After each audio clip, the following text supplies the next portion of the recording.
I have to admit that I was a little embarrassed when I realized a few years ago that I was thinking about the phrase God's glory in Romans 3:23 completely backwards. And if I'm completely honest, it was my arrogance and self-righteousness that caused me to see this the wrong way. Hopefully you've had this figured out a long time before I did, but in the chance that maybe a few of you are confused like I was, I thought I'd share my learning.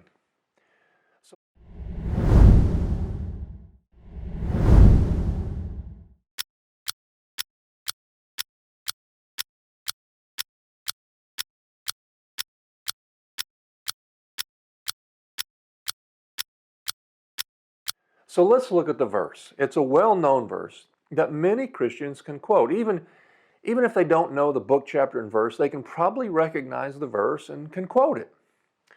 Romans 3:23 says, "For all have sinned and fall short of the glory of God." Look, I get the all have sinned part, and I thought I got the fall short of the glory of God part, until God opened my eyes and helped me understand that I was looking at this from the wrong direction. Let me attempt to tell you how I thought about that verse, about what I thought that verse meant. Because I had sinned, because I had done things that God doesn't want me to do, then I fell short of God's glory. In other words, God would not honor me. I didn't deserve to receive any glory from Him, any praise from Him. I didn't deserve any compliments or recognition from Him. I had sinned, so I fell short of earning His recognition or any reward or glory from Him. I had fallen short of God's glory. You might have one of a couple of reactions to this. One reaction might be to say, well, that is what the verse means. We don't deserve any recognition from God because we have all sinned. So that's the pretty obvious meaning of that verse. The other reaction is that you may say, that's pretty messed up, Larry. That's just really arrogant and self-righteous of you. That's the reaction I have to agree with at this point, now that I've come to understand this verse better. So let me explain. In Romans 3:23, it says we fall short of God's glory.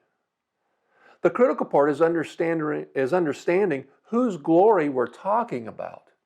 And the verse says rather clearly that we're talking about God's glory, not our glory, God's glory.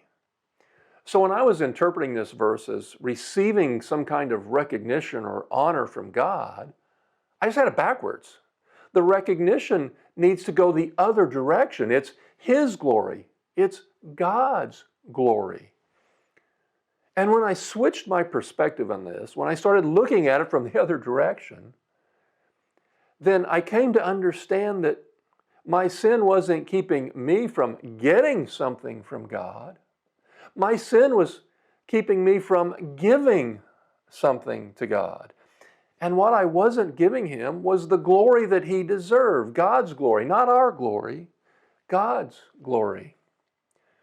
In 1 Corinthians 10:31, it's just one of many verses that speak to the glory of God. And the direction of that glory going to God, not coming from God. It says, so whether you eat or drink or whatever you do all to the glory of God. So Romans 3:23 in the context of 1 Corinthians 10:31 means we are doing something that does not give glory to God.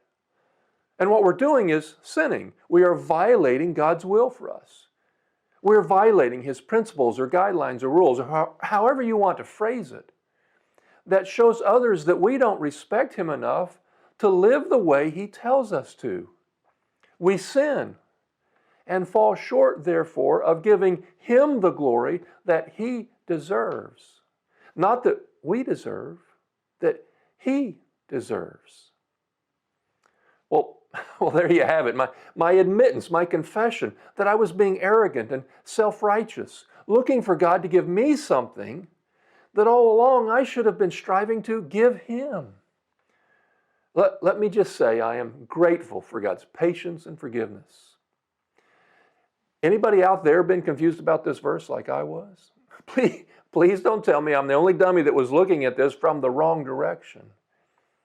Maybe there's another verse in the Bible that it took you some time to see from the right perspective. Why don't you leave a comment about it? Let's share with one another, and maybe we can help each other grow.